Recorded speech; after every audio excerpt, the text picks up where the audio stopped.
पहिली मुलगी डॉक्टर झाली, नंतर दुसऱ्या मुलीला सुद्धा शुक्रवारी फिजिओथेरपीची पदवी मिळाली।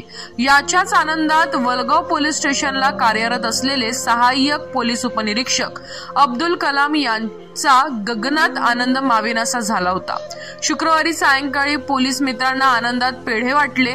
नंतर शनिवारचा दिवस मात्र अब्दुल कलाम यांच्यासाठी अखेरचा दिवस ठरला।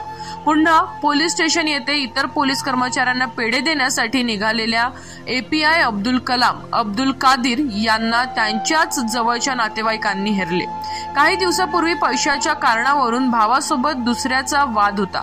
त्यातच काही दिवसाआधी जुना वाद प्रकरणात गाडगेनगर आणि नागपुरी गेट पोलिसात गुन्हे दाखल झाले होते।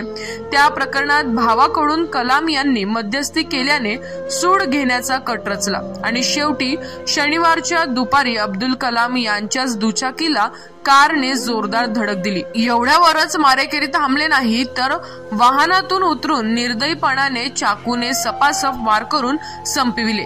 या धक्कादायक घटनेने कलाम यांच्या कुटुंबात एकच शोककळा पसरली तर पोलीस विभागात हळहळ व्यक्त केला जात आहे। घटना गंभीर असल्याने प्रकरणाचा वेगवेगळ्या दिशेने कसून तपास केला जाणार आहे, अशी माहिती उपायुक्त सागर पाटील यांनी सांगितले। विशेष म्हणजे मृतक अब्दुल कलाम यांच्या पोलीस सेवेचा निरोप घेण्याचे अवघे 2च वर्ष शिल्लक राहिले होते।